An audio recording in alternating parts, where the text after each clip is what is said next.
everyone. Good morning. Welcome to the First Unitarian Society of Milwaukee. My name is Natalie Quinton, and I am delighted to serve as your worship associate today and to welcome you fully in this space. We welcome people of all genders, sexualities, ages, races, ethnicities, histories, and bodies here. We welcome your mind, your heart, and your spirit here. We welcome all you are bringing with you today and all your heart longs to set down. We welcome all of you.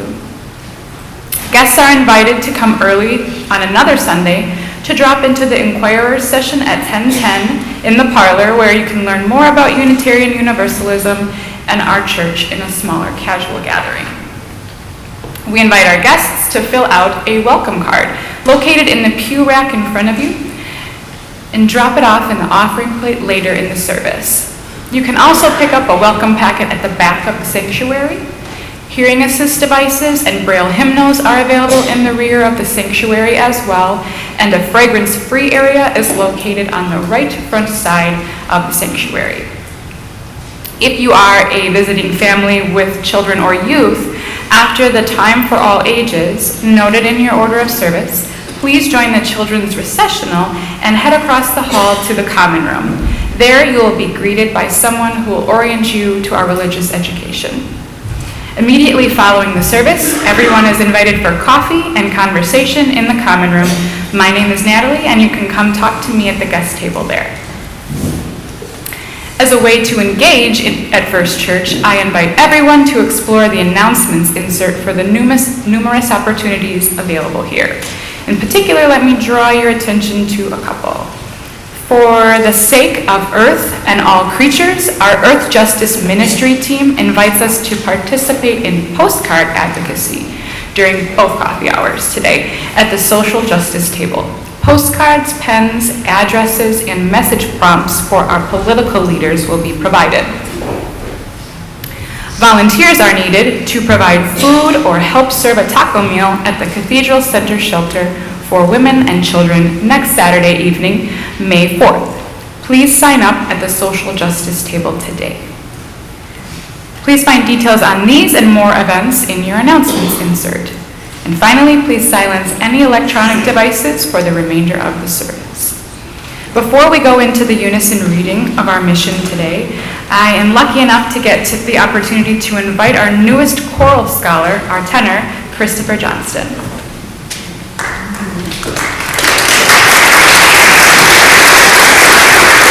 Hello, my name is Christopher Johnston.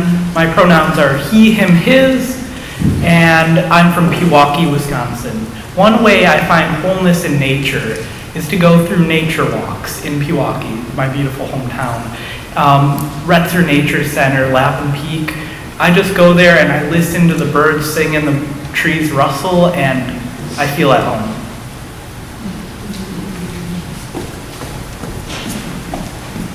Thank you, Chris.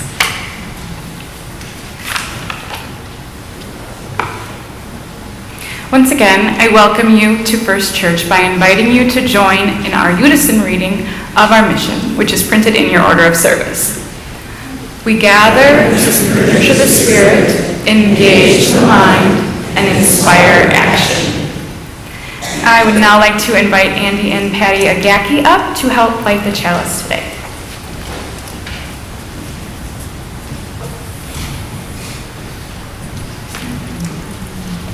Hello, everyone. Welcome to Earth Day Sunday. Surprise. I'm so glad we didn't have to cancel church because of too much snow. These opening words are by Lynn Harrison, called Committed to Respond. Committed to respond to the call of a wounded world. We join together this day with loving hearts, hands, and minds, embracing the interconnected web of water, air, and earth. We light a fire of sustaining hope, ever bright with love and justice.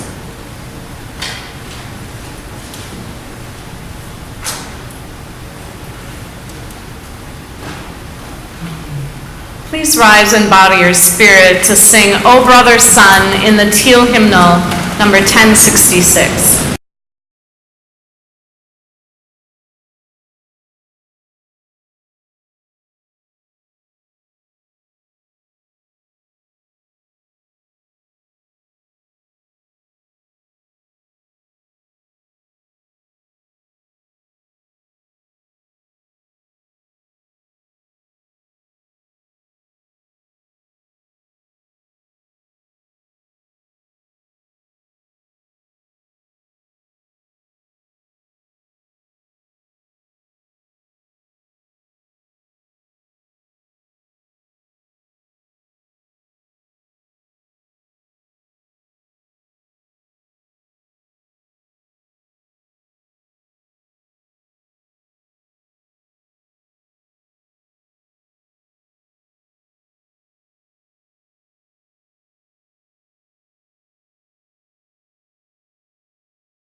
Good morning.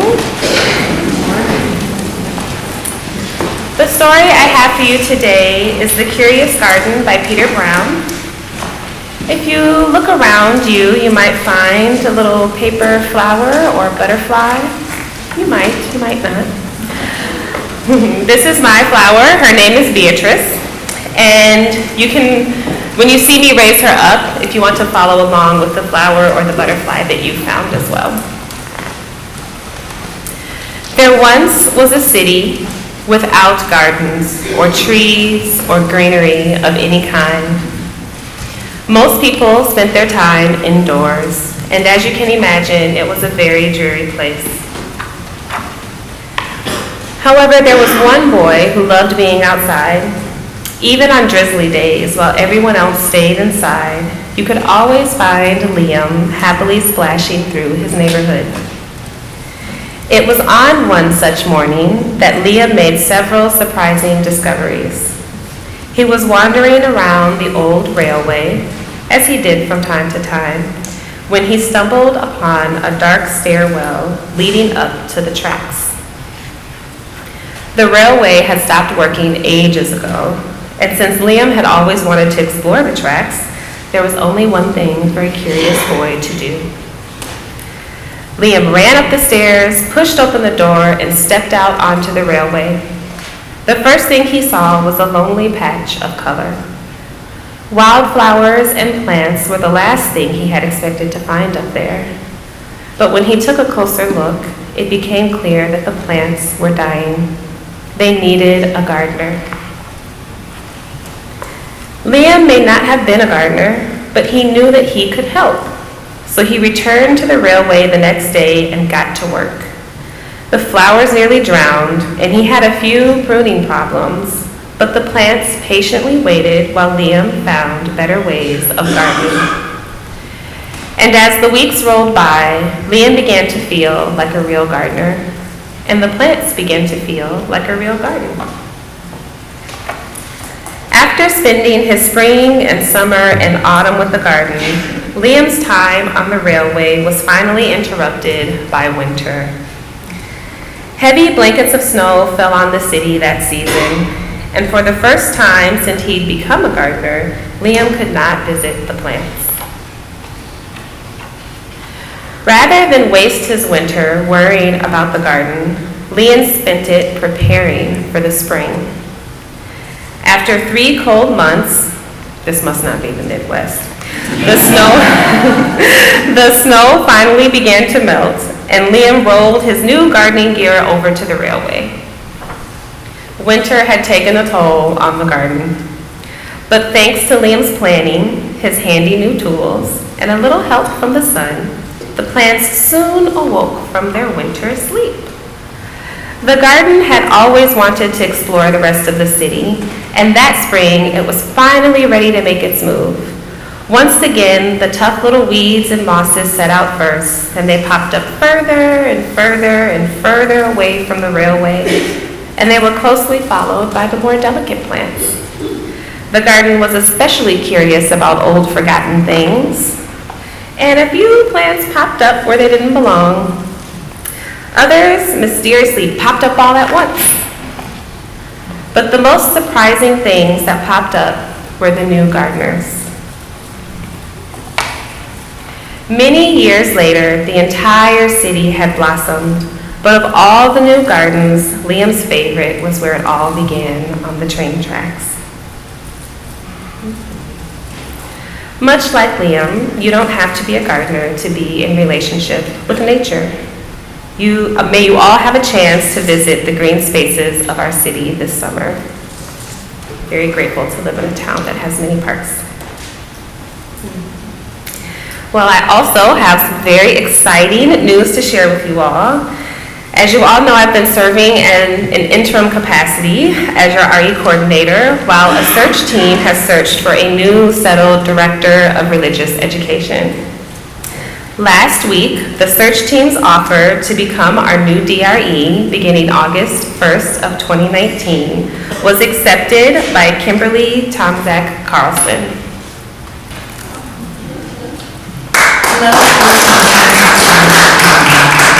My name is Kimberly Tomczak Carlson, and I am delighted to be greeting you as your next Director of Religious Education. The opportunity to work at First Unitarian Society of Milwaukee is a dream come true for me. I've admired your congregation's reputation as a historic, vibrant, and social justice church, and I am thrilled to be joining your staff team and your faith community to do work that I have long been dedicated to: religious education and ministry for our Unitarian Universalist families and children. My work in this field has inspired me to attend seminary, and right now I am finishing up my theological education at Meadville Lombard, where I will graduate in just 2 short weeks. I am so very eager to return to doing the work of religious education, the work I am most passionate about. I've had the pleasure to meet your search committee and your ministers, and I'm looking forward next to meeting and working with all of you. My family roots are firmly planted in Wisconsin and in Unitarian Universalism. My home church was the First Unitarian Society of Madison. I currently live in Kenosha, Wisconsin with my amazing and energetic 6-year-old Miles and my partner Eric David Carlson, who is the minister at the Bradford Community Church UU. I am a religious naturalist, I am a clay artist, and I am a Dr. Who fan. And I am joyful to be invited into your community to do this vital work of faith formation with you.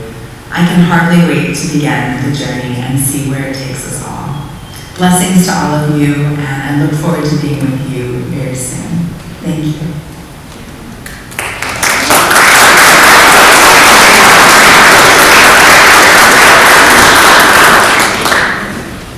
Isn't that cool? Technology. Almost as good as having her here. I'm so excited to begin working with Kimberly in August. I hope you could hear her energy and love for Unitarian Universalism and families and religious education. It's really been a joy for me working with our search team. They have worked very hard in a few short months to bring us Kimberly. So I wonder if you could join me in thanking Amy Wilborn, Sarah Richards, John Fetak, Kevin Driscoll, Lori Baker, Christine Hansen, Busy Schultz, and Reverend Jennifer. If any of you are here, could you stand?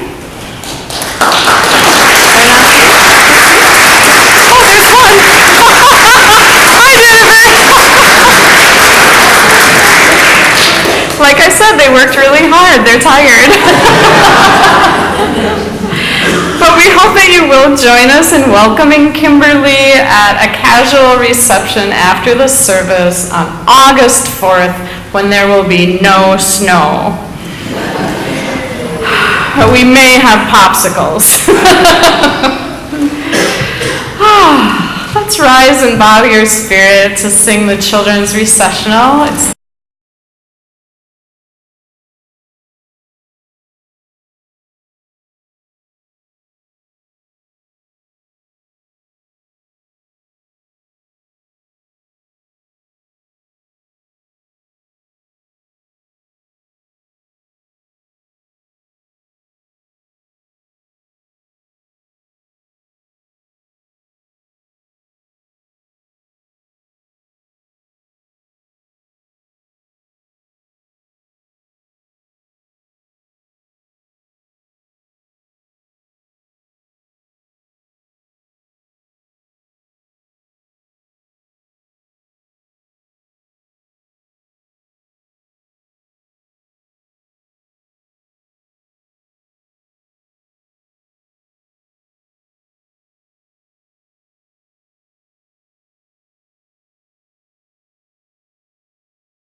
as we enter into a centering time of meditation, I invite you to find yourself in the pew. Find your feet on the floor, connected to earth. Find your breath coming in deep into your belly. Open your mind to these words by Mark Bellatini, Communion Circle. The earth, one planet, round, global, so that when you trace its shape with your finger, you end up where you started. It's one, it's whole. All the dotted lines we draw on our maps of this globe are just that, dotted lines. They smear easily. There is only one earth we all share. We, the living, with all else that lives and does not live. Everything, everything for good or ill is part of the shared whole. Sky, earth, song, words, and now, this silence.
When my oldest child was a baby, he was a car napper. As in, he'd pretty much only take a nap if he was being driven around in a car. He'd cry and cry for about 15 minutes, sometimes more, a lot of the times more, And the only thing I could say to myself was, he will fall asleep. This won't last forever. But it was so unenjoyable to be locked in a moving vehicle with a screaming baby. It was trying for sure. Typically, if I had no other destination to reach, I would tell Cyrus, my husband, that I was going to drive to my serenity spot. My serenity spot. The view when driving by this spot was the perfect combination of tall trees with a sun-kissed lake and a glimpse of the city in the distance. Earth, sun, air, and water all at once. When I headed north on Superior Street towards Oklahoma Avenue, I'd be there in a few short minutes. Then I could breathe in this perfect piece of nature, and for me, in those moments, I felt grounded. I felt whole. It was all I needed to be reminded that there is and will be so much more than this particular moment of a screaming baby in a car. Nature has been so kind to provide me with the chance to recover my equilibrium with those senses of spirituality over the years. Now that I'm a parent of 2 young children, I feel a sense of responsibility to share nature's beauty, but also to instill the importance of caring for this earth as equally as it cares for us. This past Monday, my kids and I volunteered at a Earth Day event at the Bayview Community Center. We were able to plant seeds, work with the compost crusaders, and make binoculars and magic trash wands out of recycled materials, which we used during a neighborhood cleanup to help us find and then pick up garbage. At the end, my favorite part was when my son said, "That was really fun, Mom, but you know, we do this stuff every day." Taking care of our earth is a daily part of our lives, and sometimes I don't even realize how well it is shaping their world. We don't use chemicals to clean our house. I'm a Norwex consultant, so basically we clean with Norwex microfiber and water. We don't even own paper towel. We recycle, we compost, we turn off the lights when we leave a room, and we turn off the water while we brush our teeth. Anytime my kids bring a lunch, it comes in a reusable container with real silverware and a cloth napkin. Recently, a customer asked me how I get my kids to bring it all home. I had to think for a moment, but they've never known any other way, so it's obvious to them that they should bring it back. This land that we live on gives us all her beauty and resources, never asking for anything in return. It's all I can do to try to make her as whole as she leaves me. I love that we don't have to go far to find places of serenity. Even if it's just one quick drive up Superior Street to Oklahoma Avenue, nature is right there waiting to bring me that sense of wholeness again. In return, I'm glad to know that I'm doing my best to teach my children to appreciate nature and leave it in a better condition than they found it. After all, as Gary Snyder, poet and environmental activist, once said, nature is not just a place to visit, it is home.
Neurologist and author Oliver Sacks wrote, "I have a number of patients with very advanced dementia or Alzheimer's disease who may have very little sense of orientation to their surroundings.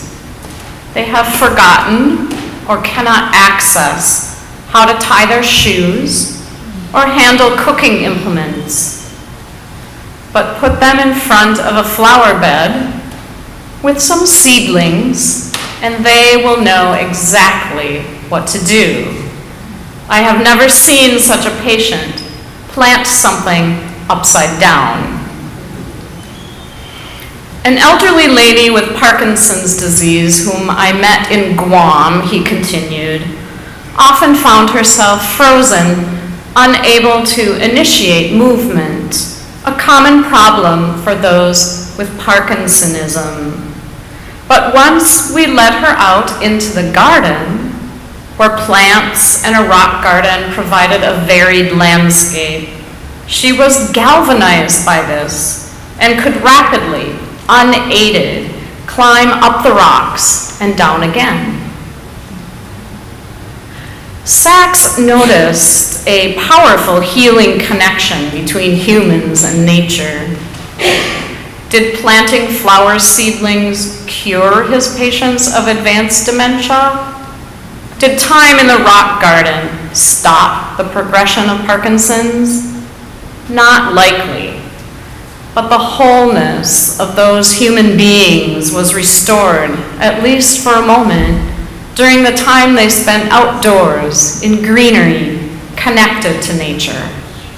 Not unlike us, I'd wager.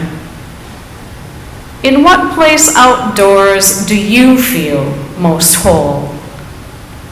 Where is your serenity spot? And how often do you spend time there? I believe that we need to go to those places often to heal and recharge our bodies, minds, and spirits, so we can keep in touch with the spirit of life moving throughout the world. Because how can we effectively work to heal the earth unless we are connected to nature from a place of love and joy? Oliver Sacks wrote, "Clearly nature calls to something very deep in us. Biophilia, the love of nature and living things, is an essential part of the human condition. Hortophilia, the desire to interact with, manage, and tend to nature, is also deeply instilled in us. The role that nature plays in health and healing becomes even more critical for people working long days in windowless offices, for those living in city neighborhoods without access to green spaces, for children in city schools, or for those in institutional settings such as nursing homes. The effects of nature's qualities on health are not only spiritual and emotional, but physical and neurological. I have no doubt that they reflect deep changes in the brain's physiology and perhaps even its structure. I wonder why this is true about the human brain. Do you think that people who have lived in cities all their lives and have never been to a forest or a meadow or a lake have brains that love nature? During a Hidden Brain podcast on NPR called Our Better Nature, How the Great Outdoors Can Improve Your Life, host Shankar Vedantam said, "For most of the last 2 million years, humans lived in a natural world, relying on nature for food and shelter. The amount of time we've spent in urban dwellings is a small sliver of the total time humans have spent on Earth.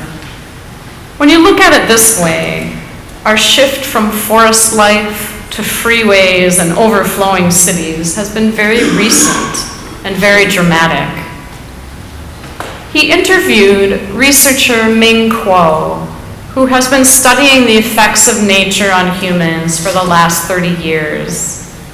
She works at the University of Illinois, Urbana-Champaign.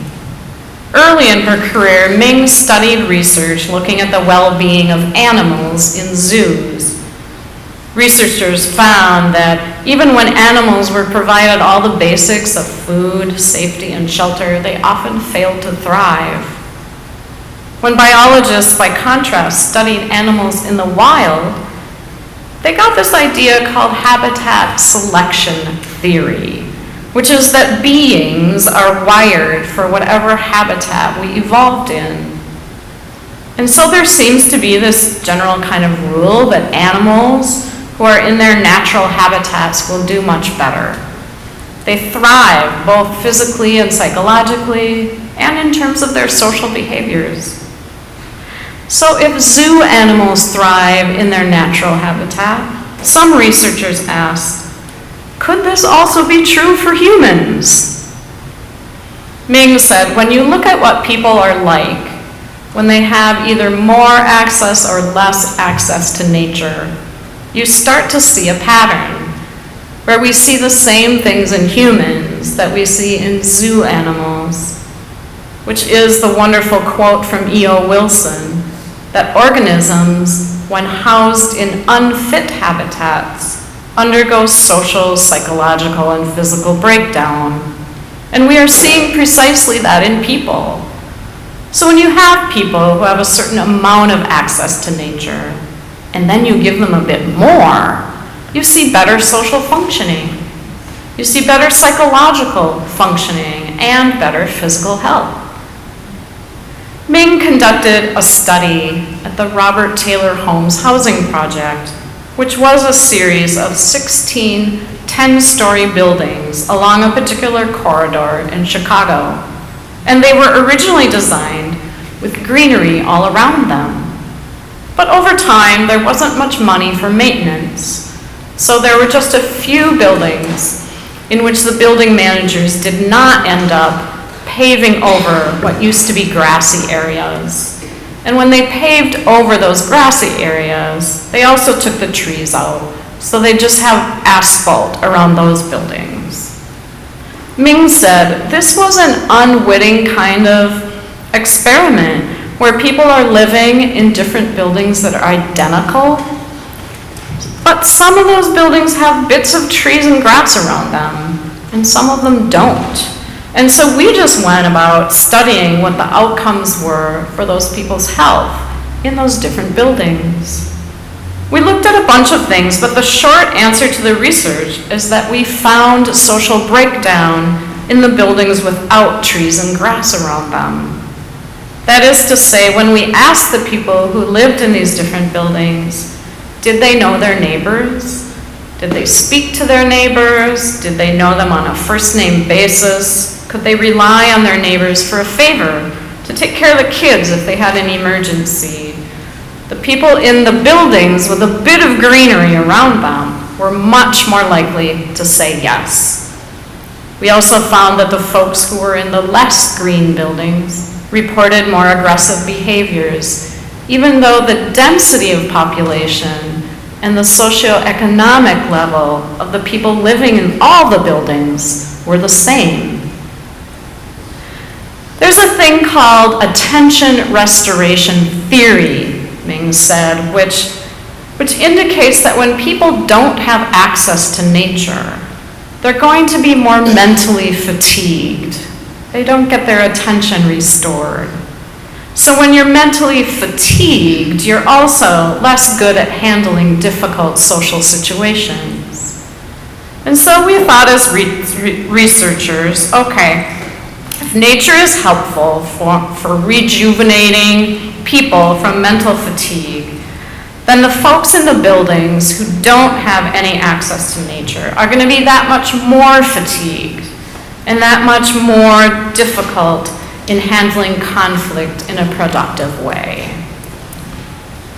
Well, Ming also did a follow-up study involving the Chicago Police Department crime statistics. They gave her 2 years' worth of crime statistics from another housing development to see if this general effect of greenery versus no greenery showed up there too.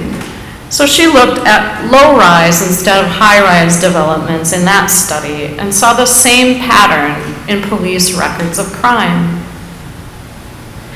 Well, many of us in Milwaukee have access to green spaces, thanks to the vision of past socialist mayors.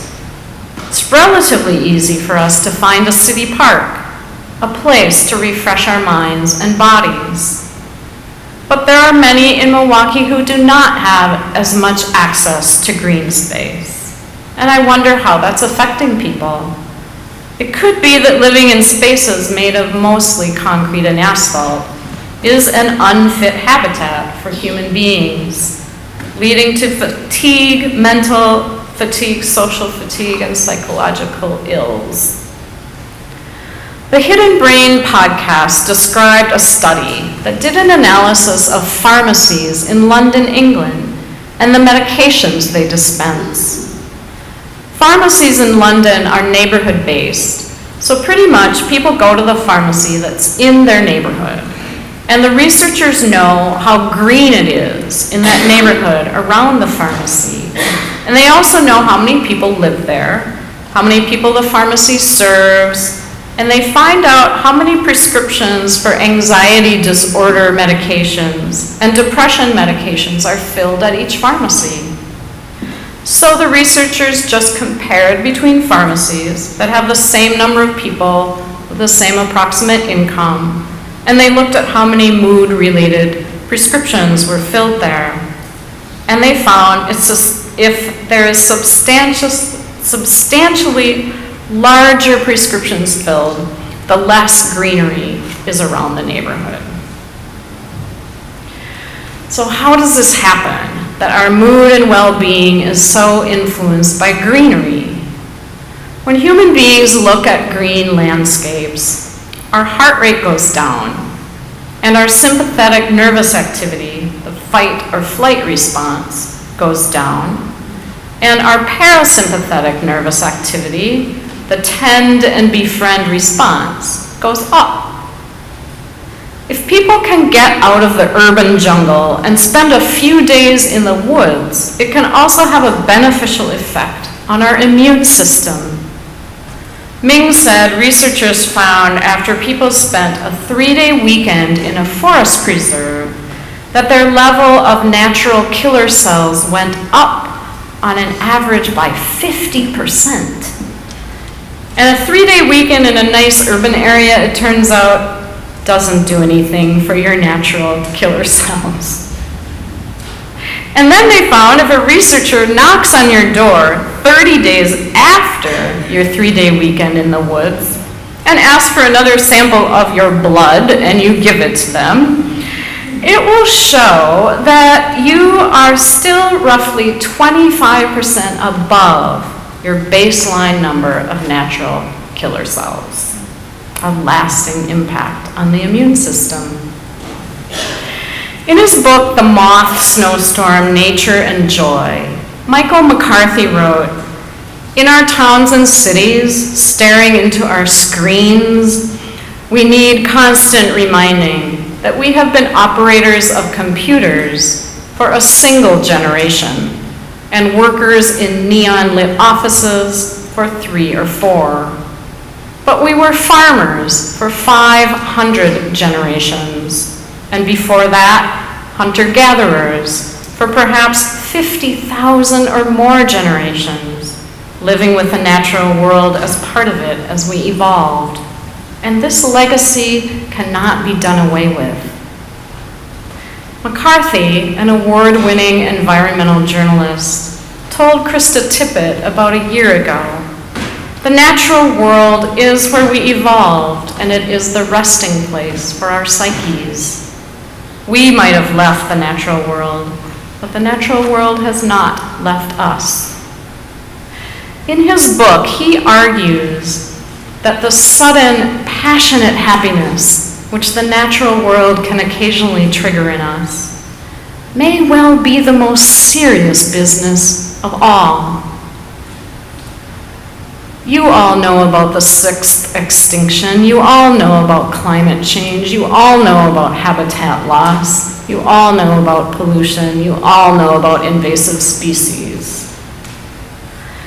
Michael McCarthy claims that our best way to deal with all of that, our most effective way to protect and defend nature, is to root our work in joy.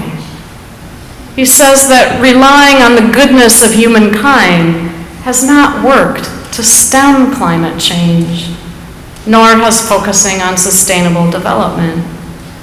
It is only through helping people experience joy and peace in nature as an indispensable part of our essence that will awaken the fierce love necessary to halt the destruction of our own home. Fortunately for people living in Milwaukee, there are many organizations working to preserve, restore, and protect access to green spaces. And they're inviting all ages of people into those spaces to discover our inherent joy and love for nature. One of those organizations is this month's recipient of our Share the Plate at First Church. The River Revitalization Foundation's mission is to establish an urban parkway for public access, walkways, recreation, and education, bordering the Milwaukee, Menominee, and Kinnickinnic rivers, to use the rivers to revitalize surrounding neighborhoods and to improve water quality. The Urban Ecology Center is another example. I know many of you are familiar with them. You work there, you play there, you volunteer there. Their history is inspiring. In the early 1990s, Riverside Park had become filled with trash and invasive species along the river and was a place for much crime. Concerned neighbors decided that they were just going to clean it up with the ultimate goal of using the park to teach neighborhood children about ecology and being friends of the earth. Litter and crime would be replaced with learning. And so it was. As many of you know, almost 30 years later, Urban Ecology Center has 3 sites in Milwaukee where they introduced children from over 60 schools, land stewardship, environmental education, recreation, and a joy and love of nature.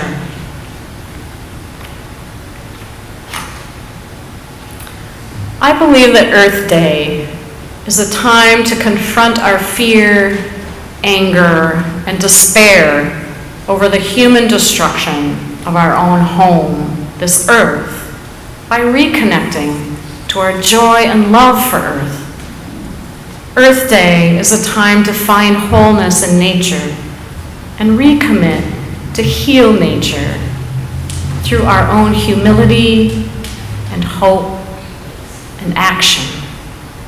We cannot do this through pride alone. The poet Rumi wrote, "Very little grows on jagged rock. Be ground, be crumbled, so that wildflowers will come up where you are."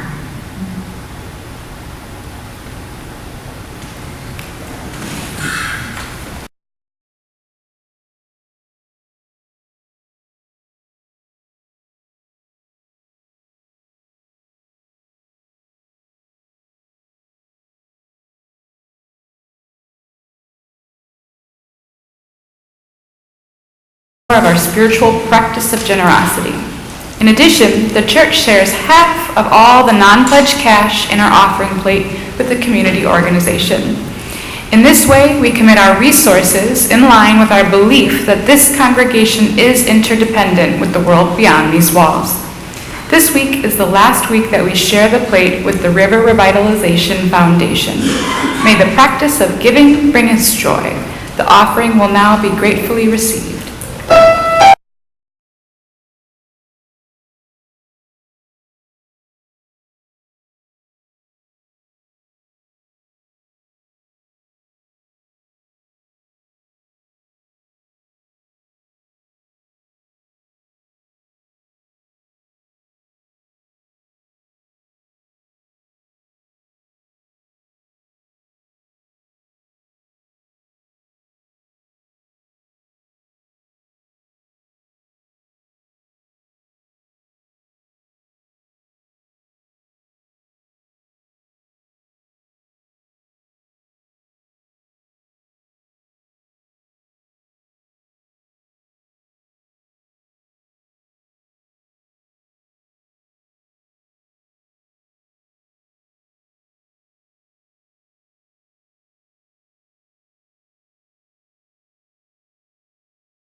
Thank you, musicians. I forgot there was more to say. You took me away. Please rise in body or spirit for our responsive reading by Billy Collins, printed in your order of service. I'll begin. But it is hard to speak of these things.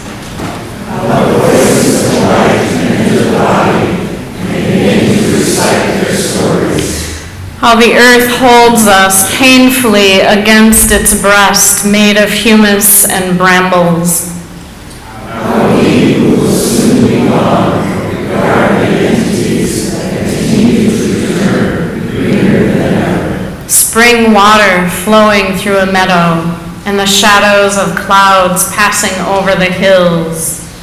And the ground where we stand in the tremble of thought, leaving the past outside into ourselves. Let's join in singing For the Earth Forever Turning, hymn 163.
These closing words are by poet Joy Harjo.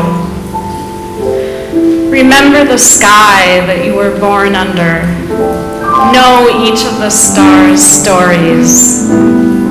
Remember the moon. Know who she is. Remember the sun's birth at dawn. That is the strongest point in time. Remember sundown and the giving away tonight. Remember the earth whose skin you are, red earth, black earth, yellow earth, white earth, brown earth. We are earth. Remember the plants, trees, animal life, who all have their tribes, their families, their histories too. Talk to them, listen to them. They are alive poems. Remember you are this universe, and this universe is you. Remember all is in motion, is growing in you. Remember. Remember.